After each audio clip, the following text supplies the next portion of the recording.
Hello everyone.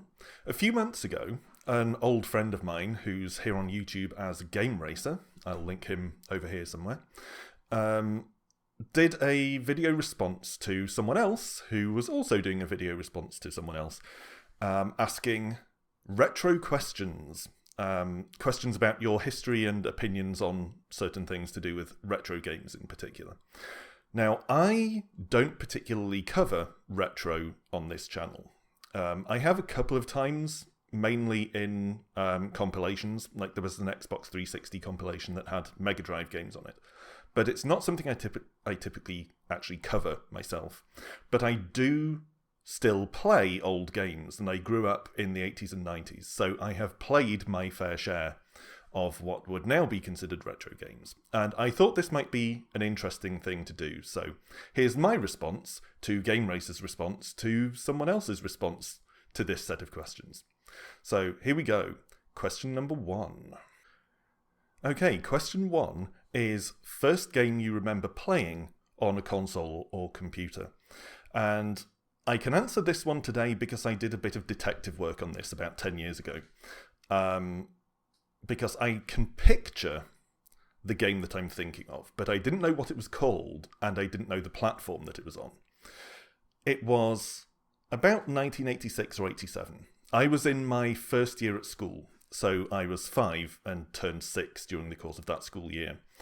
And I was at my friend's house, my best friend at the time, although I was a very shy child, so realistically probably my only friend at the time. His name was Gavin. So if you're if you happen to stumble across this, Gavin, we're not still in contact, but if you happen across this and you identify me, can you confirm whether I'm right about the platform that this was on? So there are 3 games I remember playing around the same time. One of them was Ghostbusters. Another was one called Game Over, and I don't remember the game itself. I don't remember playing it, although I did, I think. But I remember the title was Game Over. And then there was this other one, which I can picture all these years later, and I can hear the music, but I didn't know what the title was.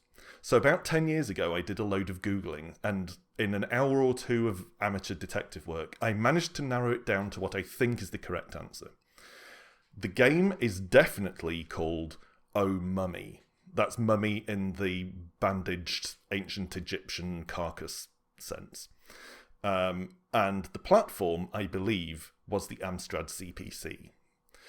Daniel Ibbotson of Slope's Game Room, which I will link around here somewhere, not that he needs my promotion, it's a much bigger channel than mine, but he would probably approve of the Amstrad CPC being my first video game experience. He's a fan of the CPC, I believe. But yes, the game I identify mentally as being my first video game was Oh Mummy on the Amstrad CPC. Because I don't remember playing Game Over. I may have played Game Over first, but I don't remember playing it. And I'm pretty sure, well no, I'm not pretty sure, but I have an instinctive inclination that Ghostbusters was a little bit later, maybe a couple of months later or something. So the one that I think of as being my first video game was Oh Mummy on the Amstrad CPC. And I don't remember a lot about the gameplay. I would guess, being an arcadey sort of game in the mid-80s, that you were probably collecting things of some sort. But what I do remember is that it was a grid of squares, and you had to move around this grid of squares, and you were being chased by a bandaged mummy.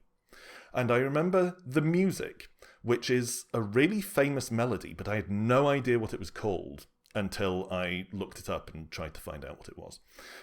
So it was a very mid-80s sort of beepy, boopy rendition of this.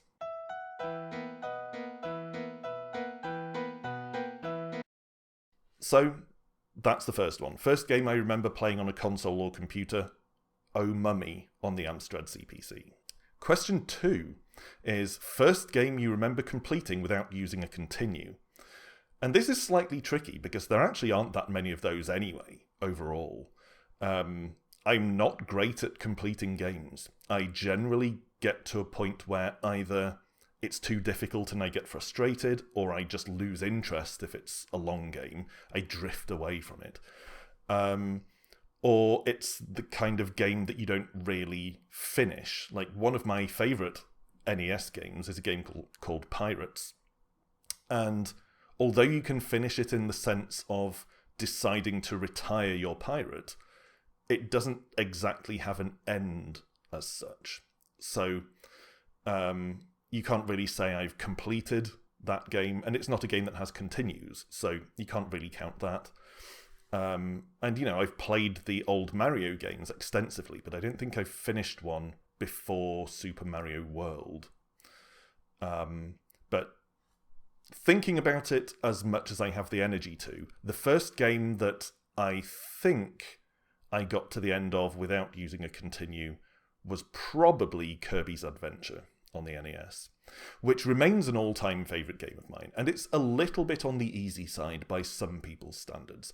It has parts that are surprisingly tough. The last boss is more difficult than you'd expect from the rest of the game, and the Sun and Moon boss is quite tricky as well.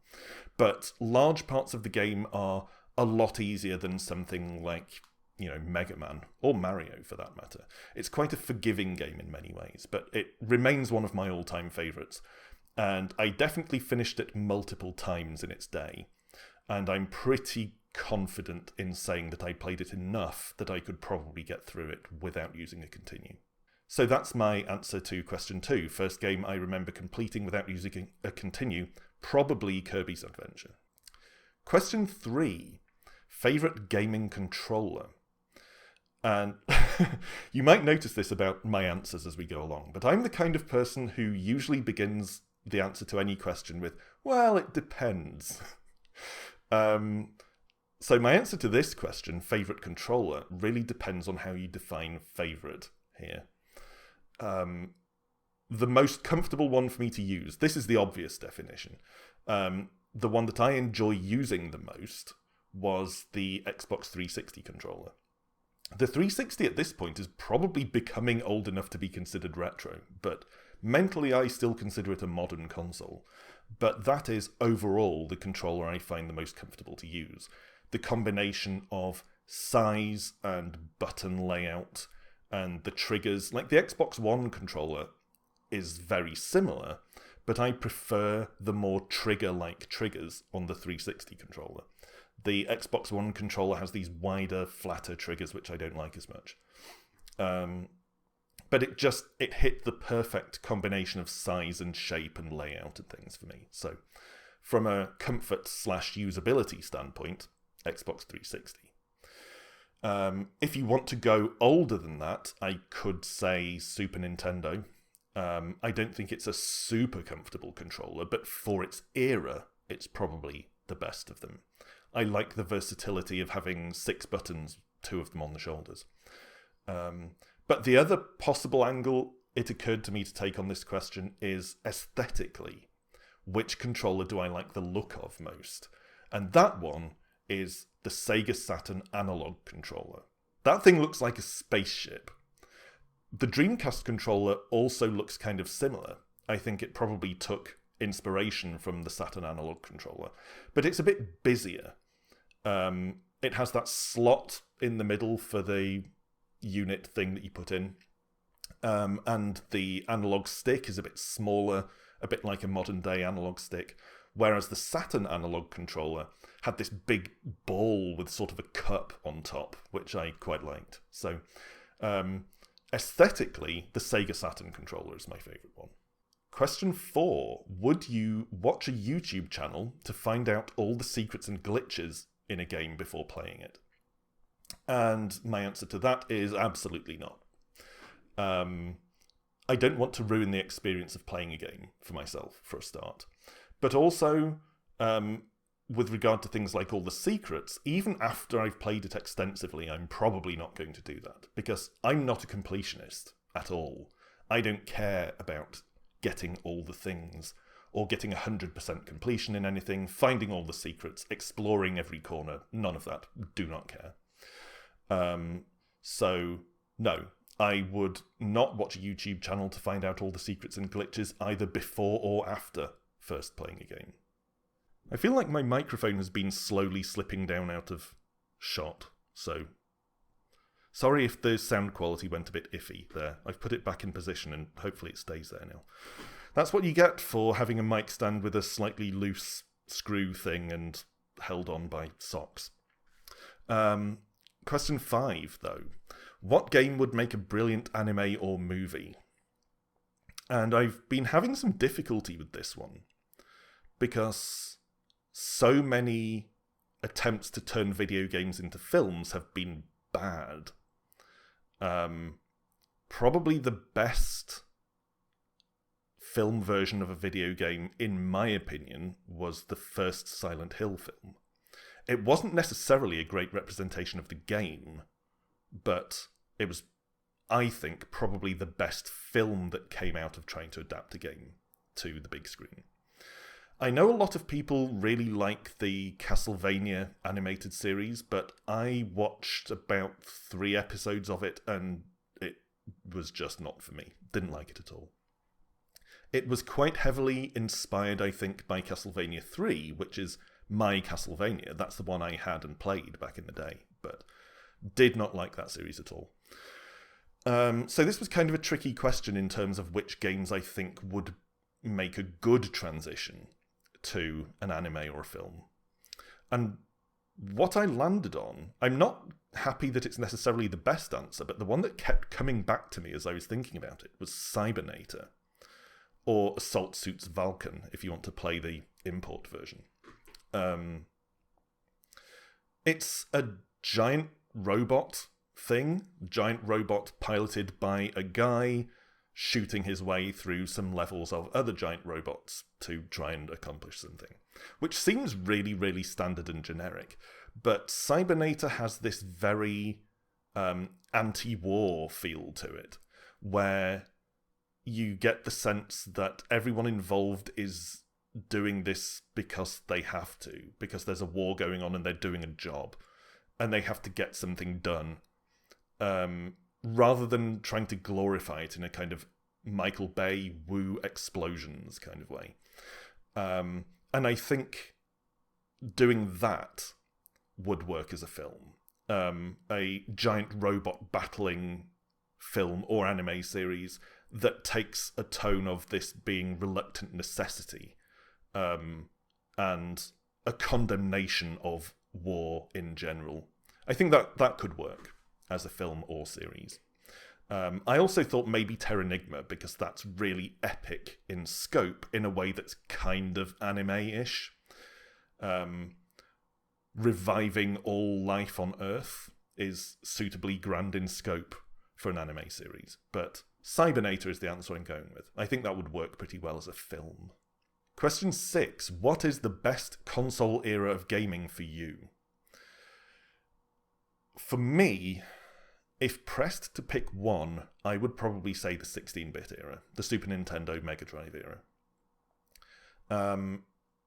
The NES is probably the console I've had the most fun with, and the Xbox 360 is probably the one I've played most.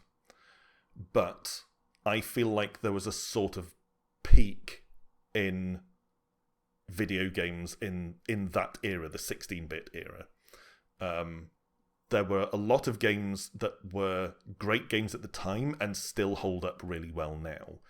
It was almost the peak of pixel art. I mean, even now, there aren't many pixel art games that look as pretty as something like Secret of Mana.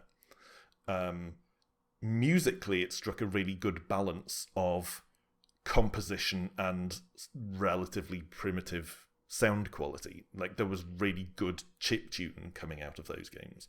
So I feel like that era, the Super Nintendo and the Mega Drive, was probably peak console by my definitions. Not necessarily the one I've personally had the most fun with, not necessarily the one I've played the most, but probably the best one, I would say. Question 7. What inspired you to create a YouTube channel? This is kind of complicated, because it was a few factors. The idea started first with one of my housemates when I was at university, who told me that it was really enjoyable listening to me rant about stuff that made me cross in games, and that I should consider doing something with that. But it was a couple of years after that before it even really occurred to me to start a YouTube channel. And in the intervening time, I had dabbled in a blog. I was writing reviews of Xbox indie games. And then at some point I decided to transition to doing it on YouTube instead. Or in addition, actually, I was doing both. So the other inspirations, that remark from my then housemate was the very first seed of the idea. But the other things that affected it were, well, a large one was a YouTuber called Northern Lion. He's still around. He does quite big business these days. His channel was a lot smaller back then. I found Northern Lion when he was Let's Playing Terraria in 2011 or thereabouts, maybe 12. And his channel's grown a lot since then. He was a lot smaller in those days. But that was when I discovered the idea of video Let's Plays. So that was a big influence on me. And he was playing Dungeons of Dreadmore, I think, when the idea really started to settle into my head. It was sometime around then. I thought, I've got some readers of my blog. People are kind of enjoying some of the stuff I'm doing. And I decided that I wanted something to occupy my time a bit more, something to work towards. Because, and this is the third factor that influenced it, I was unemployed. I was finishing off a master's degree, and then I graduated, and I was struggling to get a job, because that's how it works. And it's really depressing trying to find a job. Some weeks I was applying for 70 jobs and getting nothing, no response at all. So I was trying to find something to work towards, something I could feel I was working on, being productive, and get some sense of accomplishment and industry out of it, to make my days less depressing. So somewhere in the muddle of these three factors came the idea of, why don't I try and transition my blog to a YouTube channel? And at first, I didn't even have the means to capture live footage. So my first video, I think, I essentially did a slideshow of screenshots, which was an absolute fiasco. Terrible idea. But then I did manage to scrape together the cash for a Dazzle capture card. I forget the name of it, but the brand was Dazzle, I recall. And yeah, it kind of went from there. For a long time, I did Xbox indie games, and I was known for that, and I became known in that very small community. And then I started playing roguelikes, traditional roguelikes, starting with Dungeons of Dreadmore because of Northern Lion. I didn't Let's Play it, but I started playing it myself.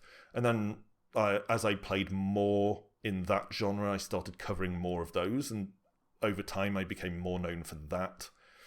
But that's where it came from. Anyway, a remark from my housemate, watching a YouTuber I liked doing Let's Plays and going, that's a cool thing, and being out of work. Those were the influences. There is kind of a second part to that answer, though, because my channel went on hiatus for several years because of, well, basically mental health reasons. I was finding it very draining and no longer fun. And I've never had adverts on my channel, and I've never had a Patreon or anything like that. So I've never made a penny from my videos. I was only getting fun out of it. So the amount of criticism and rudeness that you receive as a content creator gradually made it less and less fun, to the point where, as someone who has been grappling with depression for my entire adult life, it just wasn't worth it anymore. So I stepped away and thought, maybe one day I'll come back. So I feel like, to fully answer this question, I also need to mention why I came back, or the influences on coming back. And there were a couple. One was a game called Moonring by Dean Carter, who is one of the people who created Fable, along with Peter Molyneux. He now makes his own independent games, and his big ongoing project at the moment is Moonring, which is partly influenced by roguelikes and partly influenced by the Ultima games, classic computer RPGs.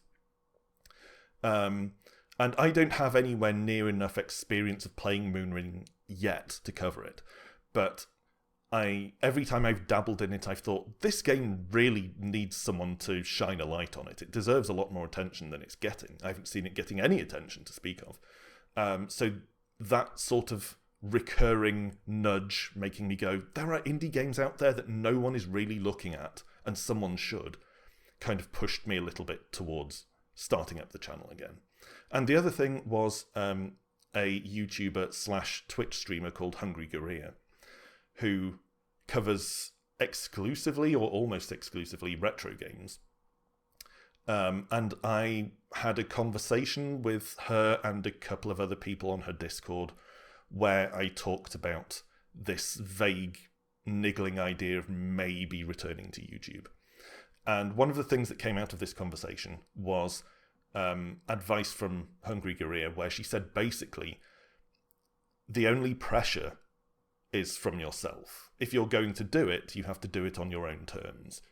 And that really clicked with me, because I think part of the reason I got so burnt out before wasn't just how thankless a task it can be, but also that I was trying to upload every day, and multiple times a day at some points. And I think that was just unsustainable for me.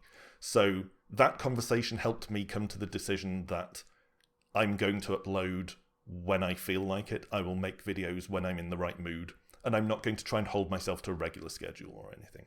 So those were the influences on me coming back. That was a long, waffly answer, but that is the full answer to question 7. What inspired you to create, and in my case, return to, a YouTube channel? Question 8. What is your favourite handheld device? I thought quite a lot about this one, because although I've had several handhelds over the course of a number of years, quite a few handhelds actually, and I've played them all a reasonable amount, it's never been a big thing where it's one of my main ways of playing, and I've never felt that strongly about any of them. I think I still have most of my handhelds that I've bought over the years, although I don't really use them anymore. So I agonised a bit over which one do I feel is the best one, which do I feel is the one I've had the most fun with. And I was really struggling to land on an answer, because I just don't feel that strongly about any of them. So the answer I came to in the end was this one. The original green-on-green brick of the Game Boy. This is my Game Boy, the Game Boy I have always had. It's still got a rechargeable battery pack in the back. I have no idea if that works or holds a charge anymore. It's at least 10 years since I've even switched this thing on. It's got a very battered copy of Tetris in the back. That was given to me as a birthday present back when I was at school by a mutual friend of mine and the Game Racers, who picked it up for £1 from a charity shop, because he was surprised that I had a Game Boy and several games but didn't have Tetris. So this has got my very old copy of Tetris in it. It's got sort of scratches and scuffs all over the screen. And the last time I switched it on, in fact, for quite a long time while I was still using it, it had sort of a line down the side, just a blank line.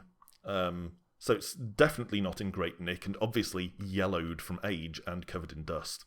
I had to dig this out of the bottom of the cupboard specifically to show you.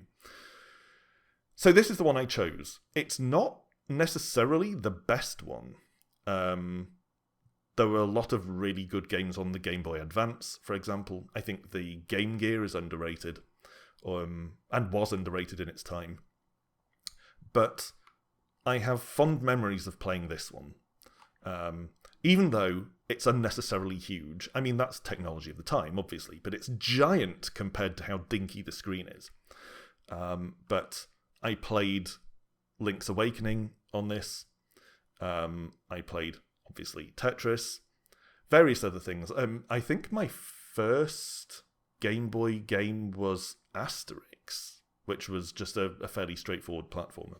But yeah, I spent a lot of time, relatively speaking, for a handheld, playing this back in the day. And of course, you can't dispute the influence of the Game Boy. And to this day, I still quite like that green and green aesthetic for pixel art. So, for me, if I had to pick one, I don't know that it's necessarily the best one in terms of its catalogue of games, but it does have some absolute classics. And even though it's giant, there's just no disputing the Game Boy. I feel a bit... I feel a bit mainstream saying that, because the Game Boy, as handhelds go, is basically the McDonald's of handheld consoles, but it is what it is. This is my pick. Question 9. PlayStation or Xbox? Right now, neither. I haven't got either of the current generation, and I haven't got either of the previous generation either. I have an Xbox 360 and a PS3, but I never went beyond that with consoles. I tend to be a generation behind with consoles. But with the Xbox One and PS4 generation, there was just never anything that came up that I felt strongly enough that I wanted to play to buy a console. So with the original Xbox, for example, I bought that because I desperately wanted to play Morrowind, Fable, and Knights of the Old Republic. And there was just nothing in the Xbox One or PS4 era that made me want to pick one up. There was nothing I cared about enough for that. These days I mostly play indie games, and the PC is in many ways the best place to play those. So my PC isn't fantastic, but it's capable of running most indie games. So I just never really had any reason to pick up the last generation of consoles, and even less reason to pick up the current generation, considering the prices. So historically, was I a PlayStation or Xbox person? Well, my brother had a PS1, and we both played that a fair amount. He handed it off to me eventually when he got a PS2. And then at some point I also got a PS2. It may even have still been my brother's. He may have given me that as well, I'm not sure. But I still have the PS2 in the cupboard. As I say, I got an Xbox One, and then I got a 360 eventually. And Xbox One. Original Xbox. The Xbox number 1, not the Xbox One with a capital O. And then I got a 360. And I played the 360 enormously, and I didn't play the PS3 that much. So I'm going to have to say Xbox on the basis that an Xbox is the console I've played most out of any Xbox or PlayStation console. The Xbox 360 is the one I've played the most. Question 10. What do you think of emulation? And I was going to mention this during the handheld question, but I forgot. Because I wanted to give an honourable mention to this thing. Anbernic RG350, which is basically a handheld emulator. And this one, the one I've got, is made of metal. It's the metal version, which is quite cool, I think. It's also physically cool to the touch, which is good in summer. And I have this case that I put it in, even though I never take it anywhere, because I bought this during lockdown. So anyway, what do I think of emulation? I think emulation is important for preserving old games so that they don't completely disappear. I think it's very useful for enabling people to play games that they otherwise wouldn't have access to. I'm not a collector of video games, anyway. I mostly buy games digitally now. I do still have a number of old games that I bought at the time, but there are very few retro games that I've rebought or that I've added to my collection recently. One or two, but not a lot. Shadowrun on the Super Nintendo is a relatively recent one in that it's in the last 10 years. And someone gave me Master System Sonic 2 for a Secret Santa one year. So I've got that as well. as a more recent acquisition. But I'm not a collector. I have a spare room full of board games, but not video games. So I'm not someone who collects them or is interested in collecting them, really. I quite like hearing about and seeing other people collecting them. So I mentioned the streamer Hungry Korea earlier. She's one of the people I follow who plays retro games on original hardware. There are also a couple of others. Cannot Be Tamed, Erin Plays, Slopes Game Room. There are a few.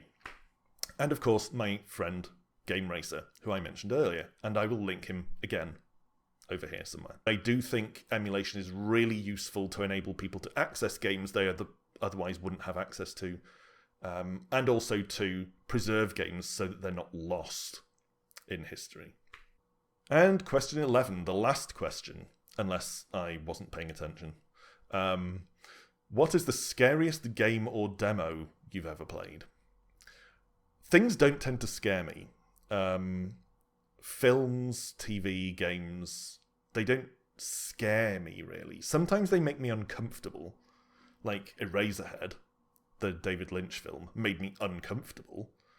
But there aren't things that scare me, generally. So the closest I can think of to a game that has scared me was the original Silent Hill on the PS1. It's the only Silent Hill I've played to this day. I keep meaning to play Silent Hill 2, because I hear that's arguably the best one. But the only one I've actually played is the first one. And it has that whole setup where the town is full of mist. Obviously it's full of mist because mid-90s draw distance. But it works in this game. It's full of mist, so you can't see very far. And when you transition into the sort of corrupted version of the town, the dark version of the town, it's not misty, but it's pitch black, and again, you can't see very far. And when monsters are nearby, your radio hisses, and that's often all the warning you get. You don't know what the thing is, you don't know where it is, whether it's coming towards you, whether it knows you're there. You just have this little pool of visibility around you and the radio hissing. And that is the closest that a game has come to being scary to me, as far as I remember. It was more tense and nerve-wracking than actually frightening. But that's my answer for that question. Scariest game or demo I've ever played, Silent Hill 1 on the PlayStation. So those are my answers to those questions. Hopefully this was of some passing interest to you. I found the answers to Game Racer's answers to these questions interesting, and I went and watched the other video that he was responding to, and that was interesting too. Everyone has their own answers to these questions and their own reasons for them, so hopefully this little insight into my experience with retro games and getting started on YouTube tangentially has been of some slight interest to you. I've enjoyed doing it anyway. It was quite interesting thinking of answers for these questions. So, thanks for watching, as always. Thanks for watching in a different kind of way from usual. Watching me do something other than playing games. But thank you, as always.